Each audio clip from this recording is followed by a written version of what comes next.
Hello everyone, আসসালামু আলাইকুম। সবাই কেমন আছেন? আশা করছি অনেক অনেক ভালো আছেন। আমিও আপনাদের দোয়ায় অনেক অনেক ভালো আছি। আমি জারিন্স সিলেট থেকে, জারিন্স কুকিং হাউস থেকে জানাচ্ছি সবাইকে অনেক অনেক স্বাগতম। তো ভিউয়ার্স, আজকে আমি নিয়ে এসেছি লাউ পাতা শাক ভাজি কীভাবে আমি বাসায় রান্না করি।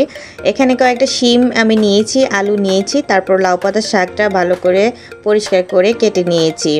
এখানে আমি কড়াই বসিয়ে দিয়েছি, তারপর এখানে আস্ত জিরা ফোড়ন দিয়েছি তেল ছাড়া, আর 2টা শুকনো লঙ্কা দিয়েছি।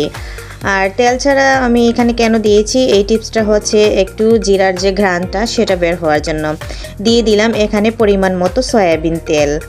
তারপর ভালো করে একটু ভেজে নিয়েছি। তারপর এখানে একটু বেশি করে রসুন কুচি দিয়ে দিয়েছি। রসুনটা লাল হওয়া অবধি আমরা ওয়েট করব। তারপর পেঁয়াজ কুচি দিয়ে দিব। তো আপনাদের যদি ভিডিওটা ভালো লেগে থাকে অবশ্যই লাইক, কমেন্ট, শেয়ার এবং আমার চ্যানেলটা সাবস্ক্রাইব করে আমার সাথেই থেকে যাবেন। এবং অবশ্যই নতুন নতুন ভিডিও পেতে সাবস্ক্রাইব তো করবেনই, লাইক, সুন্দর সুন্দর কমেন্ট করবেন।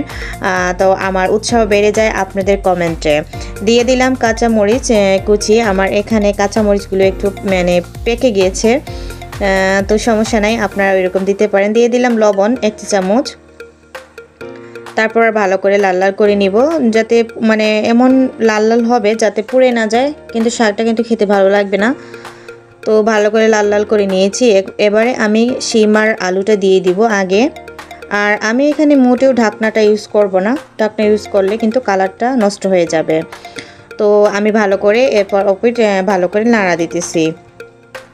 চেষ্টা করবেন একটু প্রথমে হাই হিটে রান্না করার জন্য, তারপর আস্তে আস্তে লো আঁচে রান্না করার জন্য। আর এই রেসিপিটা আপনি যত লো আঁচে রান্না করবেন, যত মচমচা টাইপের হবে, তত কিন্তু খেতে ভালো লাগবে। তো এই তো আমি দেখতেই পারতেছেন পর্যাপ্ত পানি বের হয়েছে শিম থেকে। এখন আমি দিয়ে দিচ্ছি লাউ পাতা শাকটা। এই তো এখন লাউ পাতা শাক থেকেও কিন্তু পানি বের হবে। আমি এখন একটু হাই হিটে রান্না করব। 5 মিনিটের মতো আমি নাড়া দিতে থাকবো হাই হিটে। খেয়াল রাখবেন পুড়ে যাতে না যায়।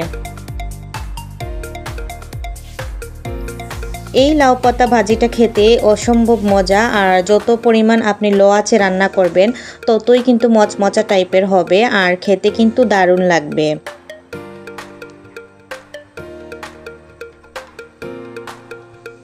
এই তো দেখতেই পাচ্ছেন, আমি ঠিক 5 মিনিট পরে দেখাচ্ছি আপনাদের। কিছুটা পানি বের হয়েছে, এবং আমি কিন্তু পুরোটা রান্না করেছি ঢাকনা ছাড়াই।